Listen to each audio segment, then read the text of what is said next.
guys, welcome back to my channel. My name is Stacy and you are joining me here on Naked Truth, where I tell my truth, own my truth nakedly. Come and reach into my heart, come and heal every part, Lord. I want more of you. Welcome to all my new subscribers. I don't know where you guys are coming from, but I'm so happy that you guys decided to join me here on this journey, on this channel. And yeah, stick around. There's a lot of good stuff coming and more amazing things happening behind the scenes that y'all gonna get to see very soon. I wanted to do a video today about being emotionally vulnerable. Growing up in my household, I grew up with my dad, not my mom, because if you heard that story, my mom was in Jamaica, we were raised in America, so we wasn't raised with her. I was raised with my father. With raising with a man, especially like my dad, who has his own personal hurt and his own personal traumas that he dealt with, because he lost his mother at 12 years old, and you know, he had a very abusive father, and he had to just grow up to be very tough. And my brother and I, being raised by a man like that, we had to also grow up to be tough. Like, crying was a sign of weakness, and complaining was weakness. Like, you don't need to be crying, you know. Sometimes when we cry, he'd be like, why are you crying, you know. So we just knew, like, don't cry. It's just a sign of weakness. Don't show your emotions. But in not crying, we became very angry. Like, my brother and I, we battled the spirit of anger. Anger is a spirit. I don't care what nobody says. So I battled the spirit of anger for a very long time, and to get that spirit out of my life, it took maybe 5 years, like full 5 years of getting that actual spirit out of my life. That spirit was so dominant in my life. It was crazy because I had so much other issues, and the way I dealt with it was through anger. So anytime anything was touched or anything was done out of place, out of position, I would lash out, like just go ham, cold turkey ham.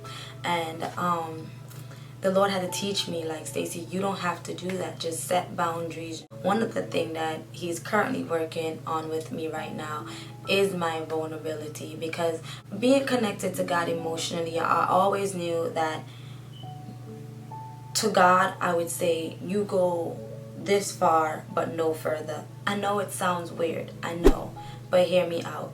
I would tell God, like, I'm going to tell you this much, but no more. Like, I'll tell God about things that I have an issue with, things that I have a problem with, things that I'm struggling with, but not too deep. When it comes to, like, my hurt, my brokenness, when I'm sad or when I feel disappointed, those things don't get brought up in conversations. Like, I just feel like it's me complaining to God, or me whining to God, or me, you know, just being a brat in a sense. Like, just man up, Stacy. And I hear that over and over, just man up, you know. And I noticed that sometimes, even in prayer, I'll hold my tears back and I wouldn't cry, and I'm just like, no, don't cry, Stacy. Like, as if God's not reading my mind, or God doesn't already know. I'm like, don't cry, just stay strong, stay strong. Just talk to him, tell him exactly how you're feeling, and just get to the point. And that's exactly what I'll do. But I'll never feel as if anything was really done. I never really felt satisfied. I never felt like anything was really broken or anything was really touched. One afternoon after my prayer session, the Holy Spirit just said, emotional vulnerability. And I was like, emotional vulnerability, what is that? Like, I've never even knew that there was such a thing. So I actually went ahead, looked up emotional vulnerability to see if there's such a thing, or what does vulnerability means in general. So I'm just going to share with you guys those two things so you guys can get an idea as to what I'm talking about. Vulnerability means the quality or state of being exposed to the possibility of being attacked or harmed, either physical or emotionally. What are 4 types of vulnerabilities found? Physical vulnerability, economic vulnerability, social vulnerability, and emotional vulnerability. So then I was like, wait, emotional vulnerability, that's what I heard. That's what I heard in prayer. So now I'm like, wait, there is such a thing. So let me go ahead and look up emotional vulnerability. It's simply the skill that allows you to acknowledge difficult or painful emotions instead of immediately avoiding them or reacting to them. When you do this, you can begin to cultivate a far healthier and mature relationships with your emotions. Alright, so I'm like, okay, here it is again, and I know exactly what this means. After I read those definitions, I just knew exactly what God was talking about, because I'm like, oh yeah, that's exactly what I do. I know why I do it.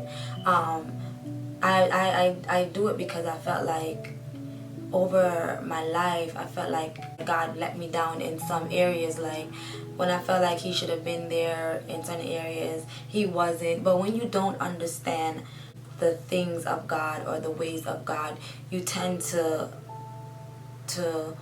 rebel, or you tend to act out or lashed out because of a decision or something that He made or allowed to happen in your life, but not understanding that He's just trying to help you, propel you to go into the purpose and the destiny that He has for your life. But I didn't understand anything. I was just like, why didn't you show up for me? Why did I have to learn this hard lesson? Why do I need to learn this? But when you realize the things that you've gone through has literally built you for the moment and time like these, the moment when you're like stepping out and your back is like really strong and you're really more sturdy, you're more confident, you're more self-aware, you're more you like just a bunch of stuff, but you didn't know you was in training for the actual big event. So then I went ahead and looked at steps and ways of how to become emotionally vulnerable. Let them know you struggle with vulnerability.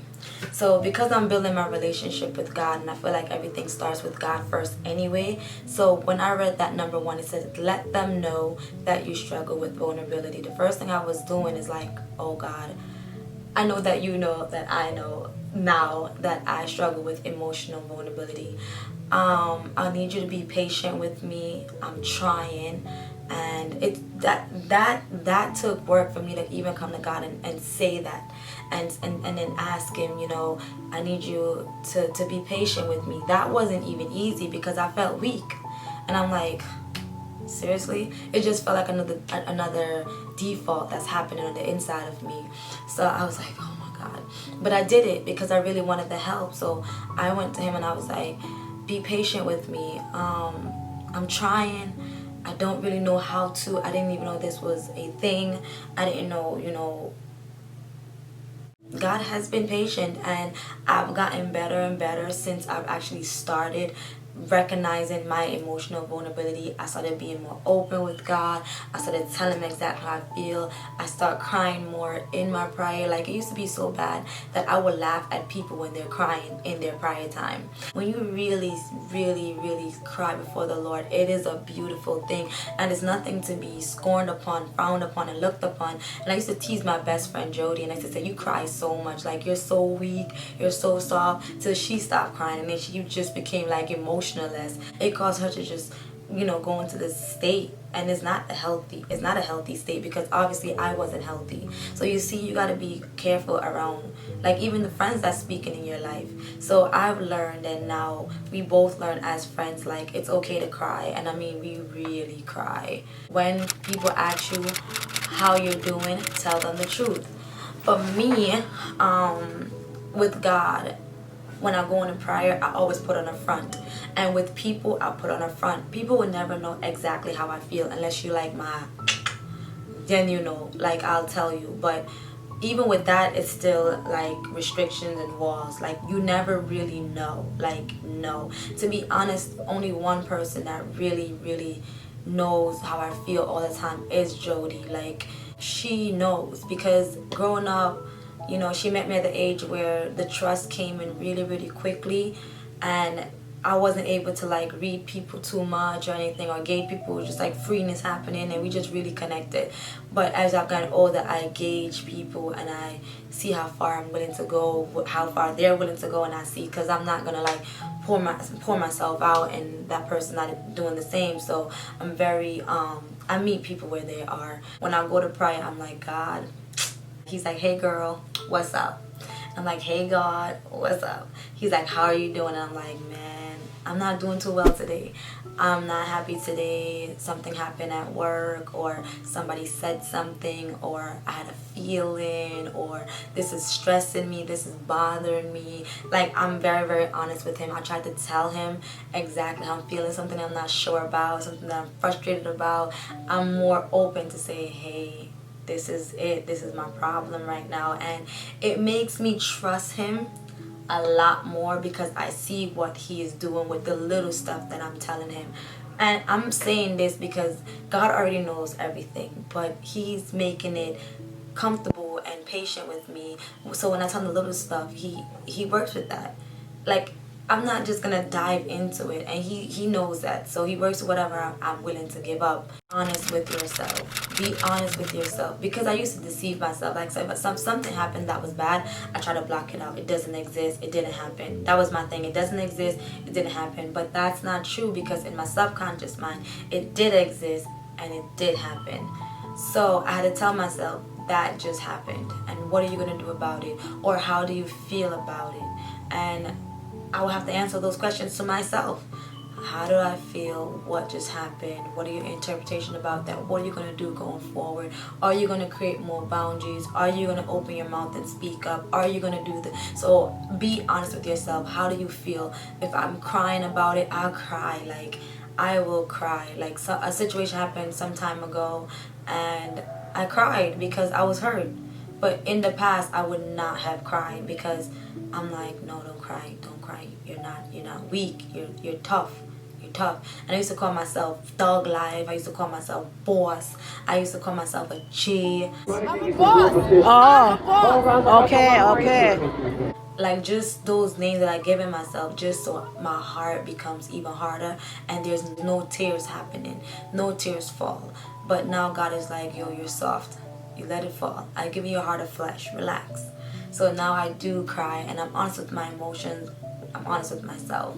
To share your passion and your dreams, and share your passions and your dreams is very, very important too, because I mean, that's sometimes the closest thing to you. Like, those are ideas, those are the things that you're trying to be creative with. So I do go to God about it, and I always leave room now for his will. So I'll tell him what my passions are. Like, my passion is this, my passion is that, my dreams are this, my dreams are that, my goal is this, my goal is that. But God, whatever your will is. And I want him to know that, because I'm beginning to trust him, and I'm beginning to say whatever you want. And I'm believing that scripture where it says his thoughts towards me are good, they're not evil. And then there you have the other scripture that said God is not a man that he should lie. So if he said his thoughts towards me are good and they're not evil, and then he tells me that he's not a liar, I have to trust that.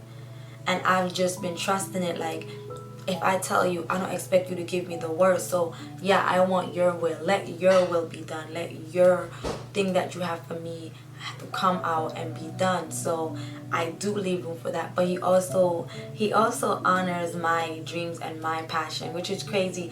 And it always work out to be the same thing as his will. Maybe he changed my desire to match his will. I don't know what it is, but it always in line, and I'm always genuinely happy about it. So yeah, so I share my passion and my dreams with him more so, and I also leave a ton of room, like room for him to do what he wants to do. So if I have an idea and he's not really feeling it, I leave room for that. So yeah, I'm laughing because I know my growth, and I'm proud of myself, and I do tell myself good things like that, like, I'm proud of you, Stacy, you're actually doing it, etc., etc. So yeah, that's why I'm laughing. Sit down, talk, and set boundaries. It's so true. Like, sitting down with God, talking to God, and us also being able to set boundaries. Like, if I'm not ready to talk about something, I'm not, and he doesn't push. God does not push me. God does not force me. God does not pounce on me. God does not yell at me to be like, you need to open up. You need to do this. You need. And it's so funny because in one of my relationship with my friends, I remember him telling me like, stop pushing. Like, when you want intimacy, you don't force intimacy. You have to allow intimacy to happen. And because it's like, it was like raping someone emotionally. Like, you're just forcing them to just unveil themselves, and they're not ready for that. You know how traumatic that is? But I didn't understand that trauma because I just block out everything. You know, I was like, it's not that big deal. But just get rid of the bad stuff. It doesn't exist. But no, most people are not like that. They're not like me, where, you know, unhealthily just block out negativity. Like, no, it happens, sis. So I set boundaries even with God, and I'm like, God, I'm not really ready. And he does not push. And because I learned that through him, I've learned to do it with others, and they don't push either. Like, the people that really matters in my life, they just never push. They respect it, and they wait for me to come around, or they wait for me to open up, or they wait for me, you know, but they never push. If I don't like something or I'm not comfortable, it's always respected. The ones that don't respect it are the people that really doesn't truly matter. And not that they don't matter as an individual, but matter enough in my life. They could be, you know, they could matter to someone else very, very much so, but I'm talking about my personal life. So I just know what to take and what not to take, you know. So sit down and talking and setting boundaries definitely help. He gives me time, man. He really respects my boundaries, and oh my God, I just love God so much for that. Like, oh, he's been so gentle in this process. So gentle. It's crazy. So gentle. And number 6 would be, don't be afraid to cry. That has been the hardest. Out of everything, it has been the hardest. Crying to me is vulnerable, it's open, and it's weak. And I used to correlate crying and being vulnerable as weakness, but it's really not. And I had to learn that. So going before God and crying, the first time I did that, I remember, I'm gonna tell you guys, the first time I went before God and I cried, like really cried, like I was on my belly and I was laying down, and this thing has been bothering me, but I've just been circling the problem, like I didn't want to touch it. You know, you gotta circle before you land. And I don't know, out of nowhere, I just started talking to God, and I was like, God, this happened, and I don't know what to do, and this and that. And I just started, saints, ain'ts, everybody, I started to cry. I was bawling so much, and it was just like my heart was being released from all this welled upness of sorrow and confusion and unsurety and just all this emotion. I just felt my heart being washed, and I'm just like bawling. And when I got up, I felt that connection, and I was like, wow, we really just had a moment. And from then, I watched it. I didn't go back in prayer because one, I was still shocked, like, oh my God, I can't believe I just told you all of this stuff. As if he doesn't know, you know what I mean? I can't believe I just told you all this stuff, and I can't believe I said all this stuff. I'm like, oh my God. So I waited maybe a couple days before I go back into prayer, and I watched to see how he treated it. And to be honest, he treated it very, very well. And I was just like, wow, I can do that. I can do that again. Because when I showed God my rawness, he didn't shut me down, he didn't push me out, he didn't do none of that. Like, he was just like, Stacy, I hear you, I feel you, I'm here for you. And I'm like, yo, like, so bawling to God has become easier. Is it there fully? No, I'm not gonna lie, no. But progress, man, we have made progress. I would say we're like 65-70% in there. Not 100, but it's definitely gotten so much better, and I'm so here for it. So yeah, you have to allow yourself to cry. Even with like my friends, I'm trying. I'm not there yet with my friends. Like, I remember one specific situation when I was gonna break down and cry, and I had to stop myself, like, no, no. especially when I'm learning it with God. I'm like, let me just do it with God. Try to understand some stuff before I start doing this out here with people. Because people, they can be reckless.